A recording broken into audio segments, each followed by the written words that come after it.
Hey guys, welcome back to another episode of 1 Minute Breakdowns, where we break down the card, each fight in 1 minute or less. We try to do our best at least to do that. Lately, it's been a success, so let's keep this going. If you haven't already, please like, comment, subscribe. It helps the channel out a lot. I appreciate all the 130 of you guys that have already subscribed. It does help out, and it means the world. At the end of the day, I'm just trying to bring information and useful information to those who want it. So I say let's dive right into this thing. Let me pull up the first fight on the screen. We have Daniel Marcos going against Simon Oliveira. Simon Oliveira being the favorite here. Tapology says minus 145 as the favorite, but he's up to a minus 170 favorite right now. He's going to be at a 3-inch height disadvantage and a 3-inch reach disadvantage. And now Oliveira is more of a submission guy, really slick grappler. But on the feet, I do favor Daniel Marcos here. Better boxing, better straight punches we saw in the Contender Series. I do think that Marcos is the side, definitely on the betting side, but I'm not laying any chalk on Simon Oliveira. I'm not laying any money on this fight whatsoever. It's too unpredictable with two guys that we don't really have too much information on. So I'm going to completely pass on this fight, and I say let's move on to the next one. But if I had to pick, it would be Daniel Marcos. Next up, we have Luan Lacerda going against Cody Stamann. Cody Stamann being a very heavy favorite here, around minus 400. Cody Stamann is the more experienced UFC vet, but he will be at an 8.5-inch reach disadvantage in this fight and a 1-inch height disadvantage. Cody, what he does well is he's going to have the boxing advantage here by a mile. Luan doesn't really have good boxing at all, and I think Cody can exploit that. And I'm not saying Cody's the best striker ever, but he's definitely a better boxer than Lacerda, and then he can go back to his takedown game. But the one thing that Luan Lacerda does very well is he's also a very high level grappler, and a lot of his wins have come via submission. So Cody has had 2 submission losses. If I want to, or if anyone wants to bet Luan Lacerda, just bet on his submission prop, because I don't see him winning any other way. I don't see him winning a submission. I'm sorry, a decision or a knockout.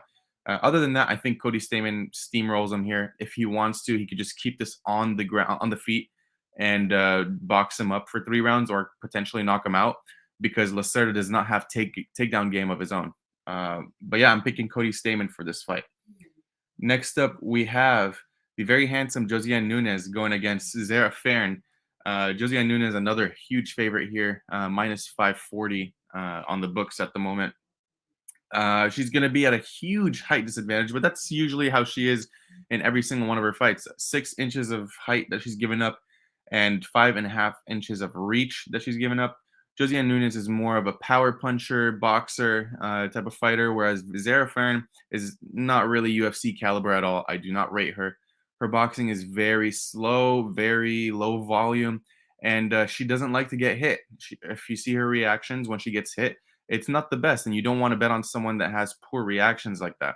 Now, if she's able to keep this fight at range, I think she has a small chance, but eventually I think Josiane Nunes is going to knock her out within the first 2 rounds. That's just my prediction. She has the power, and I think she can go a little bit further in the UFC, whereas I think Zara Fern just does not belong. So let's move on to the next fight. We have Warlley Alves going against Nicholas Dalby, and I think this has been the talk of the town lately. Warlley Alves being the first round to first round and a half of Gas Tank, where he completely unloads and looks really well. He's able to use his boxing to his advantage and his grappling game, and I think that will serve him well in this fight. Nicholas Dalby, very good Gas Tank, can mix it up as well, but I think Warlley Alves is just a little bit at the next level compared to Dalby here. His boxing is a little bit more crisp and a little more clean, and he can utilize more weapons, whether it's the elbows, whether it's the kicks, nasty kicking game. Who Warlley Alves did beat Munir Lazez, who we'll be talking about later on in this card, via leg kicks to the body in the first round. So I do think Warlley Alves wins this fight.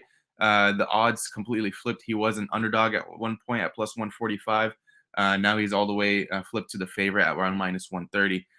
So I'm taking Warlley Alves here. I have not bet this fight yet. I'm on the brink of betting it, though. Next up, we have another really good fight here. All of these fights on this card are really good, so I'm going to quit saying that. Terrence McKinney going against the debutant Ismail Bonfim, one of the two Bonfim brothers in the UFC and on this card. Terrence McKinney, we all know him to be the 3 to 4 minute animal where he just completely unloads all of his energy and knocks people out, or like we've seen in the last fight where he almost knocked out Drew Dober, lost his energy, and Drew Dober came back and finished him in the first round. And I expect him not to shy away from that same game plan. I think he's going to go all out in the first round. And if this gets past the first round, I think Ismail Bonfim should cruise. Ismail Bonfim is really, really good. Has the gas tank, good in the grappling and good in the striking department.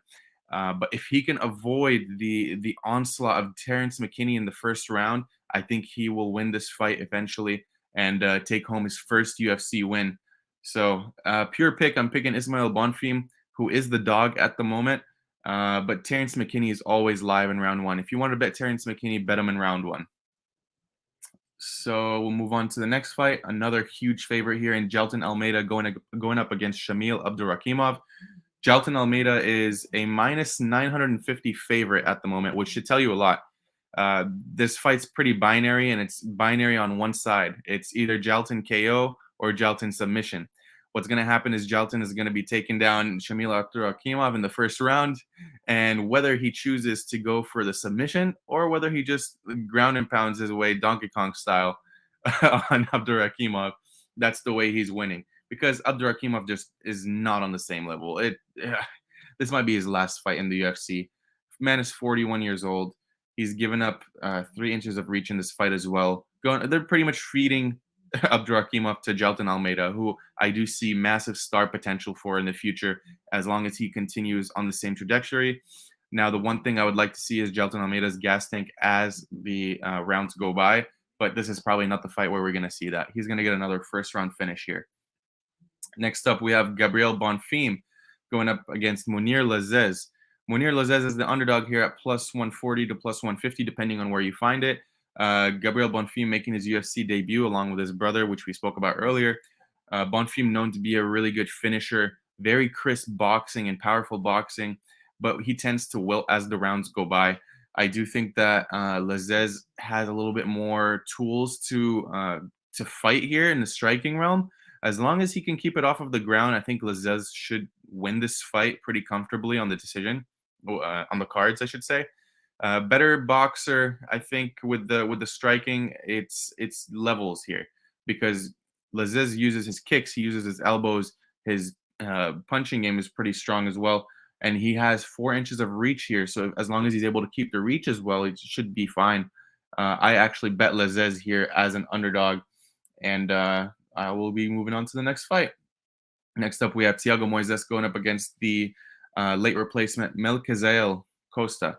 Melquizael Costa, it's a little bit hard to find tape on him, but he's more of a stand-up fighter and doesn't really have much on the ground game, which plays exactly into what Thiago Moises wants to do. Thiago Moises is a submission threat through and through, and has his own game on the feet as well. So I think if Thiago Moises is able to get this fight to the ground, he eventually finishes the fight via submission. Very strong submission game, as we've seen in his last fight against Christos Giagos. He just hopped on the back real quick and completely choked him out, almost unconscious. And he rode on him until he found the opening for the rear naked choke. I think Thiago Moises is going to have it any which way he wants to, but preferably it's going to be the submission here. Probably second round, I'm going to predict. So let's go ahead and move on to the next fight. We have the people's favorite, Gregory Rodriguez, RoboCop, going against UFC debutant Bruno Ferreira. Bruno Ferreira has won all of his fights in the first round via knockout. Very powerful puncher, and I do think it's a danger in round one for RoboCop, because we've seen his durability be a little questionable at times. But I think RoboCop eventually finds the chin and knocks Bruno Ferreira out. RoboCop can also, if he wants the path of least resistance, is take him down and don't let him get up. You can take him down, submit him. He's a world champion at the purple belt level at his own right. So give me Gregory Rodriguez here, even though it's a minus 305 favorite. It's a little sketchy in the first round, but after that first round, I think he gets it done. So we're going to RoboCop. Next up, we have the retirement fight for Mauricio Shogun Rua, going against Ior Poteria. Ior Poteria is known to be a finisher, first, second round, usually by knockout. And you know what? It's gonna be sad to see Shogun Rua go out like this. I just don't know what to say here. I think Poteria is gonna knock him out in Brazil. It's gonna be sad, probably in the first round. It's just the man is 41 years old and doesn't really have much of a chin anymore. He's taken so many beatings.